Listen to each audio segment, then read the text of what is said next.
निकाय चुनाव को लेकर तैयारी जोरदार है।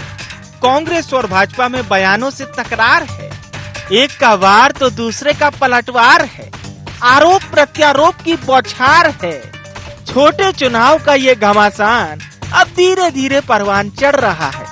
भाजपा के विजय संकल्प के साथ सीएम शिवराज मैदान में उतरेंगे तो हर बूथ पर बीजेपी कार्यकर्ता विजय का संकल्प लेंगे। सीएम शिवराज ने कहा कि बीजेपी ने पुनर्निर्माण किया है। स्थानीय निकाय के चुनाव में विजय के लिए भारतीय जनता पार्टी ने शंखनाद कर दिया है। हमारे कार्यकर्ता हर एक बूथ पे प्रदेश के बूथ विजय का संकल्प लेंगे। कांग्रेस ने बर्बाद किया था, हमने पुनर्निर्माण करके नगरीय क्षेत्रों या ग्रामीण क्षेत्रों प्रगति और विकास की राह पर मध्य प्रदेश को आगे बढ़ाने का काम किया है। और बूथ विजय संकल्प के इस काम में, इस अभियान में हर एक कार्यकर्ता भाग लेगा। मैं स्वयं भी एक बूथ पे जाऊंगा। 2018 के चुनाव में मध्य प्रदेश की जनता ने इनका विजय संकल्प पूरा कर दिया था, है ना। हार की माला इनको पहनाई थी तो बोलते थे अब की बार 200 पार। इनको सहारा लेना पड़ा बेंगलुरु का। बेंगलुरु में जो विजय संकल्प लाए थे वैसे ही विजय संकल्प ये कर रहे हैं क्या मध्य प्रदेश में अब? मध्य प्रदेश भाजपा के अध्यक्ष वीडी शर्मा ने साफ कहा कि बूथ जीतना और वोट प्रतिशत बढ़ाना पार्टी का टारगेट है, जिसे हासिल करेंगे। तो वहीं दूसरी ओर कांग्रेस भी तैयार है। कांग्रेस ने जहां एक और नामों को तय कर लिया है, तो वहीं कमलनाथ ने संगठन की बागडोर संभालने के साथ ही उसे मजबूत करने की ठानी है, जिसमें लक्ष्य है हर हाल में चुनाव जीतना। कमलनाथ बोले कि यह तो जनता तय करेगी। मध्य प्रदेश के सभी नगर निकाय और ग्रामीण निकाय के बूथों पर हमने जो अभियान लिया है, उस अभियान की तैयारी की दृष्टि से व्यापक तौर पर हम मैदान में जुटे हैं और बूथ विजय संकल्प के साथ 51% वोट शेयर का हमारा जो टारगेट है, हर बूथ को जीतने के लिए ग्रामीण निकाय और स्थानीय निकाय के चुनाव में हम संकल्प लेंगे कि भारतीय जनता पार्टी बूथों पर है। हमने जो नारा दिया है कि जीतेंगे बूथ, जीतेगी भाजपा, तो इसलिए भारतीय जनता पार्टी के विजय संकल्प को लेकर के प्रत्येक बूथ पर हम चुनाव जीतेंगे। चुनाव के लिए तैयारी चल रही है। दावेदारी तो सब करते हैं, टिकट एक को मिलेगा। अंत में हमें संगठन की रक्षा करनी है, किसी व्यक्ति की रक्षा नहीं करनी। जनता अंत में तय करती है। बीजेपी अपने ऑफिस में बैठकर तय करने लग जाते हैं कि हम जीत रहे हैं। छोटे चुनावों की प्रक्रिया बड़ी चल रही है। नामों को लेकर मंथन जारी, तो वहीं कांग्रेस और भाजपा ने एक दूसरे को पटकनी देने कमर कस ली है। चुनावों में जहां खुद शिवराज और कमलनाथ ने अपने अपने पार्टी कार्यकर्ताओं को जमीनी स्तर पर जी जान से जुट जाने के लिए विजय मंत्र दे दिया है, तो देखना होगा कि किसका दांव कितना चल पाता है। Bureau report, IND 24।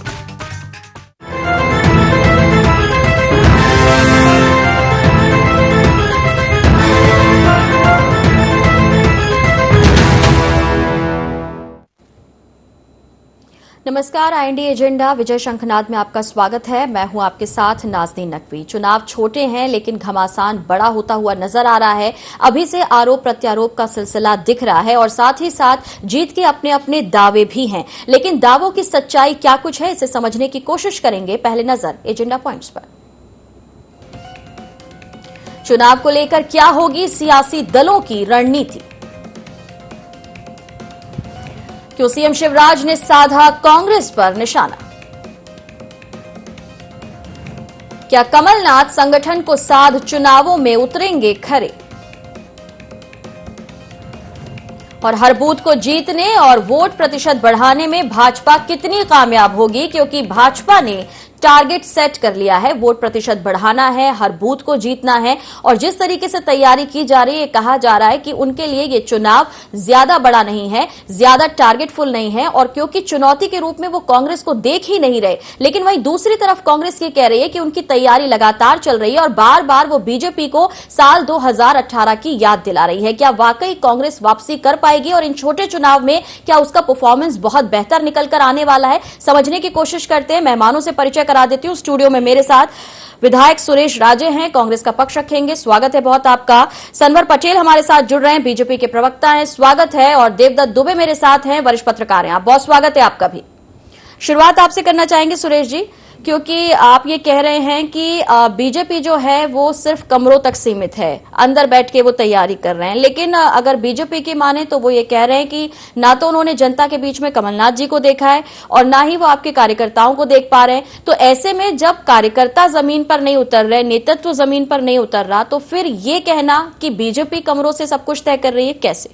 ये हमारे लिए बहुत अच्छी बात है। अगर भाजपा को ये लगता है कि कांग्रेस के कार्यकर्ता जमीन पर नहीं उतर रहे और भाजपा को ये लगता है कि हमारे नेता जमीन पर काम नहीं कर रहे, तो ये हमारे लिए अच्छी बात है।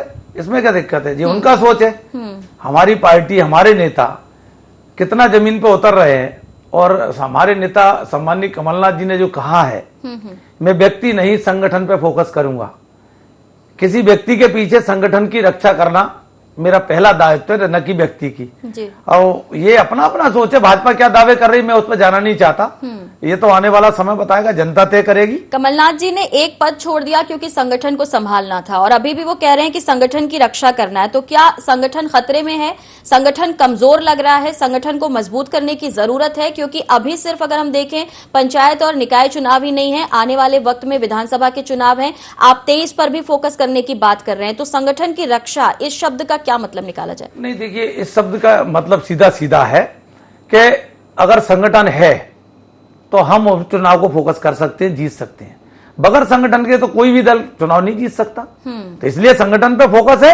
और आज से नहीं है, जब से कमलनाथ जी की सरकार धोखे से गिराई है, तब से लगातार सम्माननीय हमारे नेता कमलनाथ जी संगठन पर नीचे स्तर पर फोकस कर रहे हैं। चाहे हमारा वो बूथ का मामला हो, चाहे हमारा मंडलम सेक्टर का मामला हो।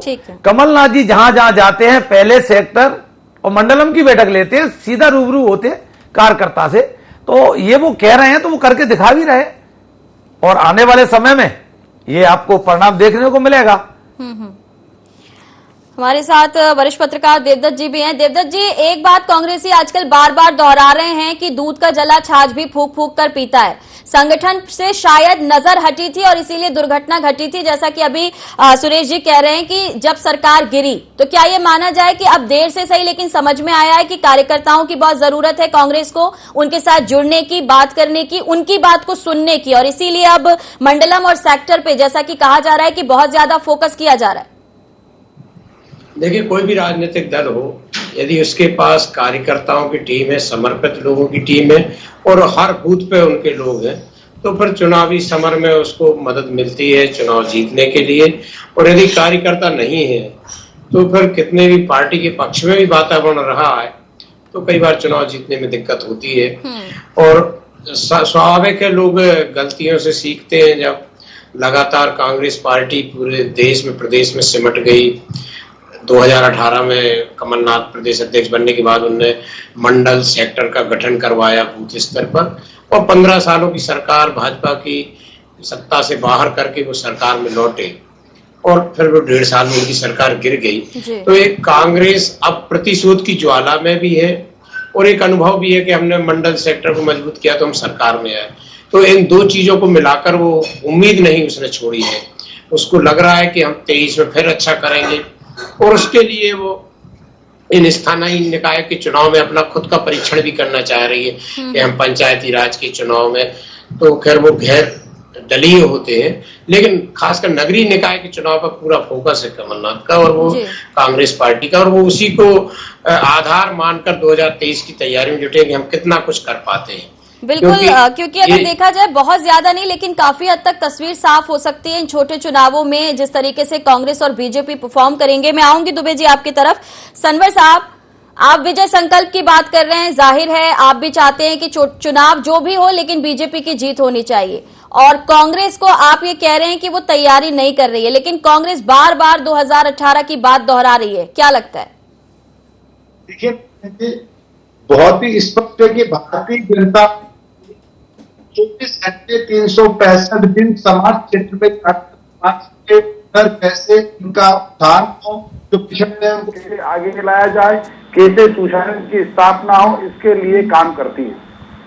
और भारतीय जनता पार्टी उसी कड़ी में कल भी 64 हजार बूथों पर भारतीय जनता पार्टी के शीर्ष से लगाकर तो बूथ तक के कार्यकर्ता 64 हजार बूथों पर जाकर और केंद्र और राज्य सरकार की जो जनहितैषी योजना है उनके पत्रक बांटने वाले हैं।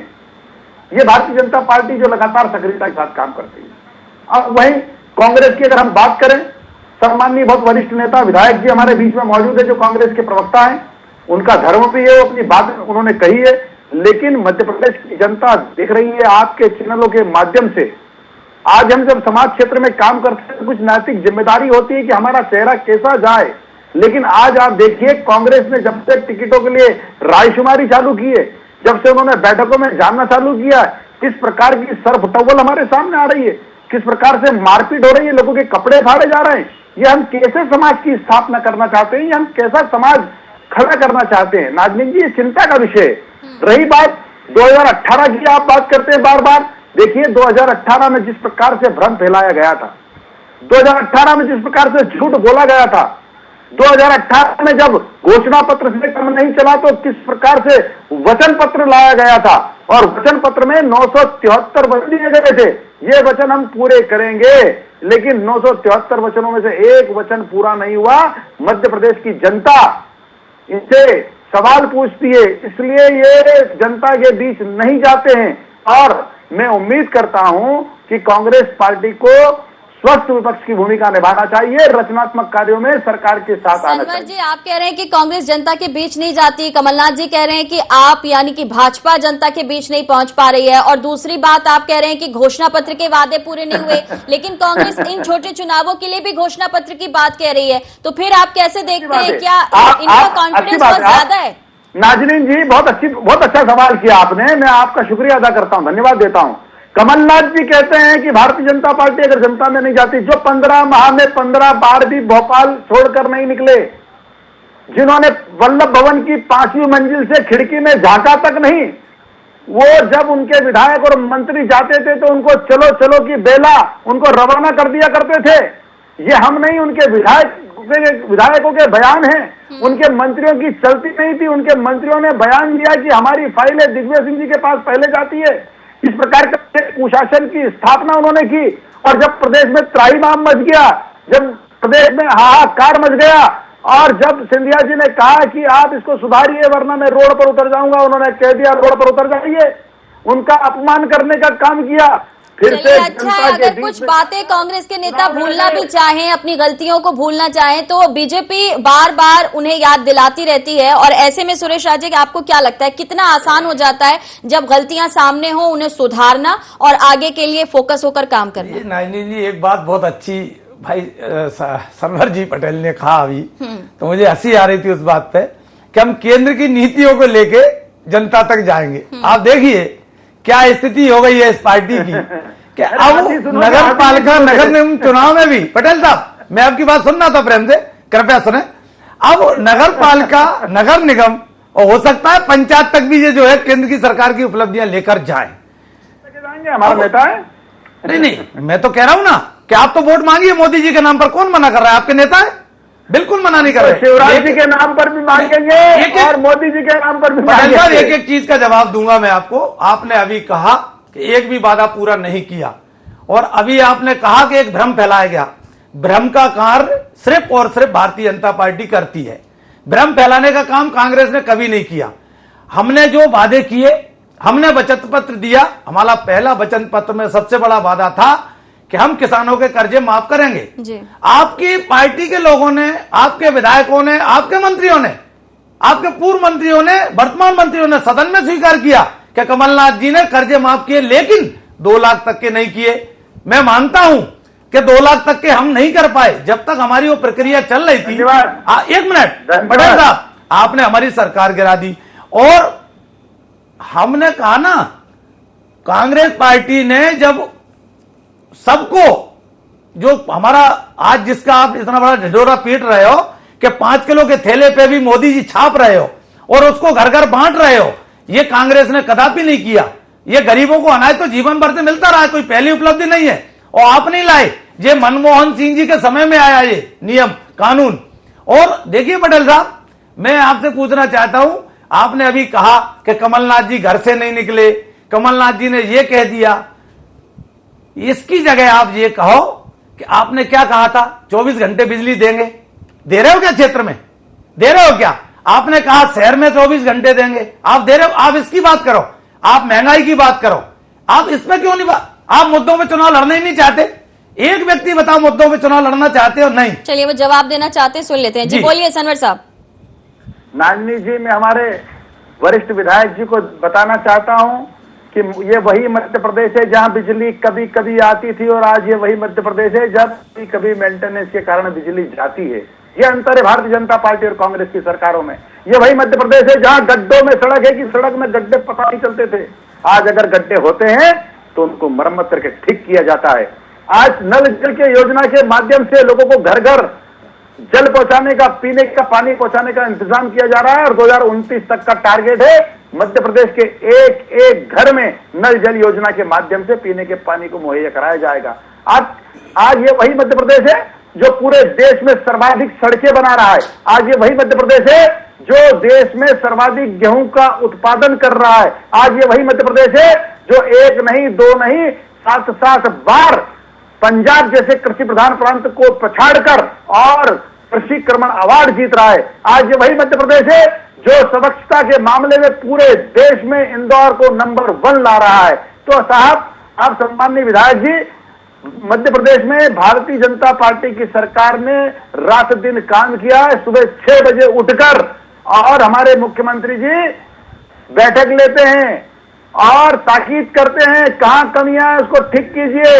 अधिकारी दौड़ते हैं, काम करते हैं। आपने देखा अभी उत्तराखंड की घटना, किस प्रकार से मुख्यमंत्री जी रात को 1 बजे जिला चिकित्सालय उत्तराखंड के पहुंचे, किस प्रकार से उनके दुख दर्दों को दूर करने का काम किया। प्रदेश के अध्यक्ष सम्माननीय विष्णुदत्त शर्मा जी उनके पार्थिव शरीर को लाकर और पन्ना पहुंचे, और पन्ना के एक एक गांव में जाकर हम उनकी जो जिंदगी गई है उनको वापस नहीं ला सकते, लेकिन उनकी जिंदगी अगर चली गई है तो उनके परिवार के साथ खड़े होकर उनके सुख दुख में कैसे हम सहयोगी बन सकते हैं, वो करने का काम भारतीय जनता पार्टी के नेताओं ने किया। क्यों किया? क्योंकि संवेदनशील ये नेता हैं, रात दिन सक्रिय रहते हैं। ये वो नेता नहीं है जो 5वीं मंजिल से भाग्य बिना, ये वो नेता नहीं है जो जोधपुर में बाढ़ आ जाए तो पाला। ठीक है सनवर साहब, वापस आते हैं। वापस आ जाता हूँ। नाजनी जी, कितनी अच्छी बात कही उन्होंने कि हमारे नेता वहां पहुंचे। ये हर मुख्यमंत्री का कर्तव्य है। संवेदना, देखिए इसमें क्या राजनीति करना। अब इन्होंने कहा कि हम ये कर रहे हैं। अब मैं इनको एक एक चीज बताता हूं, ज्यादा दूर नहीं जाए। आदरणीय सनवर साहब, मैं आपको उदाहरण दे रहा हूं। मैं डबरा से आता हूं, डबरा मेरी विधानसभा है, डबरा कॉन्स्टिट्यूंसी है। ग्वालियर जिला, जहां से सिंधिया जी के पूर्वज भी सांसद रहे हैं, ठीक है, और वर्तमान में आपके सांसद जी भी हैं। मैं आपकी जानकारी के लिए डालूं। और अभी आप स्वास्थ्य के बारे में बात कर रहे थे कि हम 1 बजे हॉस्पिटल पहुंचे, हॉस्पिटल की ये व्यवस्था है कि मेरे डबरा का एकमात्र सिविल हॉस्पिटल है जो आसपास के इतने गांवों को जोड़ता है। उस सिविल हॉस्पिटल की लड़ाई में पिछले 1.5 साल से विधायक बना हूं, जब से लड़ रहा हूं। वहां पर एक डायनोनिक हमारी महिला डॉक्टर नहीं पदस्थ कर पाए। ये आपकी व्यवस्था है। ये सरवर जी, मैं आपको ये इंगित कर रहा हूं। और आप कहते हो कि हमने सड़कें बना दी। 1.5 साल में कितने पत्र मैंने आपको शासन प्रशासन को लिखे हैं। 1.5 साल में मैंने कितनी बार नगरपालिका को लिखा है। लेकिन आप डबरा की दुर्दशा जाकर देखिए।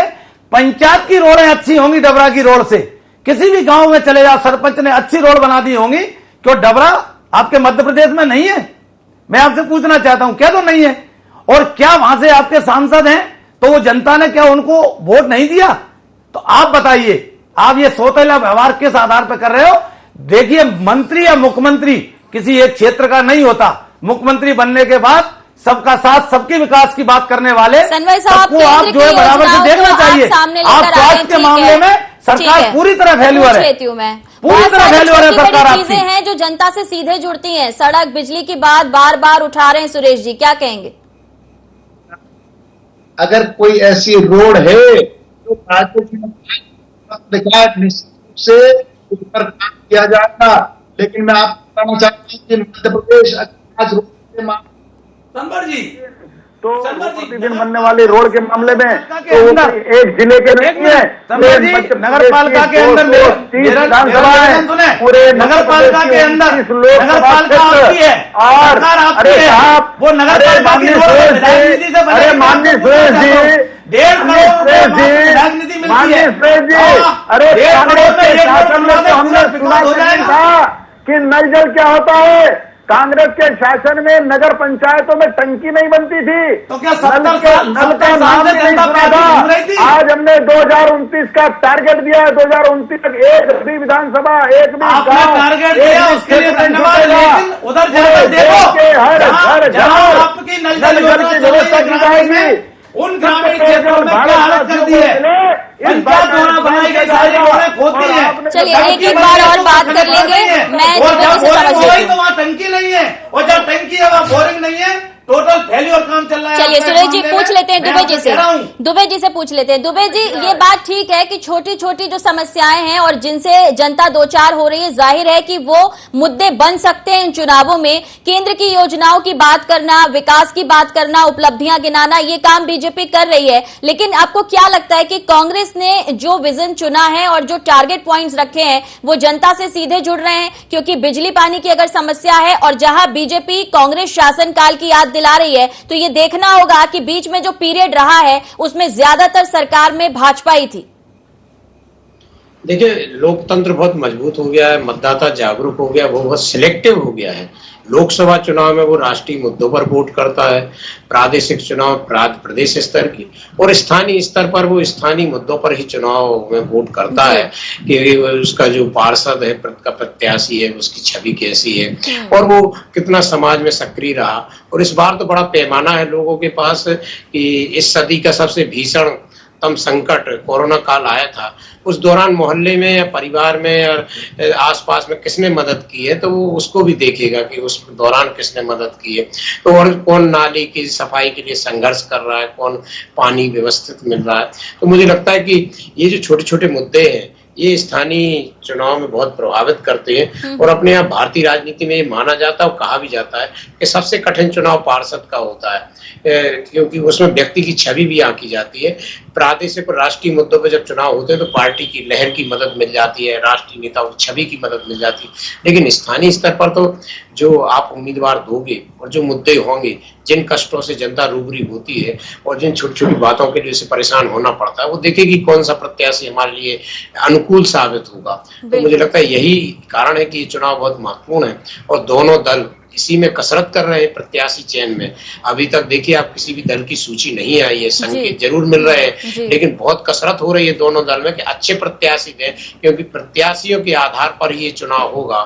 दलों की इसमें छवि उतनी रहेगी। मेयर के चुनाव में जरूर थोड़ा पार्टी की छवि का लाभ पार्टी लेगी या किसी को नुकसान हो सकता है, लेकिन पार्षद का चुनाव है जो बहुत महत्वपूर्ण है और व्यक्तिगत चुनाव बिल्कुल बिल्कुल ठीक कहा आपने सुरेश जी। चुनाव छोटे हैं और ऐसे में जहां आपके यहाँ टिकट को लेकर जिस तरीके से मारामारी की तस्वीरें आ रही हैं, आप उसे भले जोश और जुनून से जोड़ रहे हैं, लेकिन बीजेपी को मौका मिल रहा है सवाल खड़े करने का। दूसरा, आप ये कह रहे हैं कि कमलनाथ जी और बाकी नेता काम कर रहे हैं, लेकिन आपके दिग्गज नेता, उनका नेतृत्व, क्या आपको लगता है कि नीचे जाकर जुटकर काम करने की जरूरत है? जहां शिवराज जी खुद कह रहे हैं कि वो एक बूथ पर जाएंगे, वीडी शर्मा खुद ये कह रहे हैं कि वोट परसेंटेज बढ़ाने के लिए कार्यकर्ताओं को जी जान से मेहनत करनी होगी, नड्डा जी आते हैं, वो ये कह के जाते हैं कि हर चुनाव को बहुत महत्वपूर्ण समझना है और जीतना है। नहीं, बिल्कुल देखिए, हर संगठन का, हर पार्टी का अपना एक तरीका है काम करने का। भारतीय जनता पार्टी के पास आज सत्ता है और सत्ता के साथ साथ मीडिया पर ये लोग हावी हैं। उस हिसाब से ये जितना करते हैं उससे 10 गुना दिखाने का काम करते हैं। कांग्रेस का तो आप ये कह रहे हैं कि जो किया जाता है उसे इवेंट के तौर पे पेश किया जाता है? हर चीज का वो तो देखिए, उनके एक बैठक भी होगी ना, उसको राष्ट्रीय स्तर की बैठक बना देंगे, वो ब्लॉक स्तर की बैठक को कहेंगे प्रादेशिक स्तर की बैठक। लेकिन आपकी इस तरह की बैठकें दिखती नहीं है ना, आप भी तो करिए ऐसी बैठकें, आप भी इवेंट के तौर पे उसे पेश कीजिए। ये बात कांग्रेस कब से कह रही है, बार बार दोहरा रही है कि बीजेपी इवेंट करती है, लेकिन कांग्रेस को इवेंट करने से किसने रोका है? कांग्रेस को किसी ने मना किया कि आप इवेंट मत कीजिए? मैं सनवर साहब से पूछना चाहता हूं, अभी वर्तमान में इनके पास कितने नगर निगम है? सनवर साहब आप जवाब दे सकते हैं, अगर जवाब देना चाहें, तुरंत बात कर लीजिए। पूरी की पूरी 16 है और फिर हम पूरी जीतेंगे। पूरी की पूरी 16 और पूरी की पूरी 16 सनवर साहब, हम और आप सामने होंगे परिणाम के बाद, इसी चैनल पे होंगे।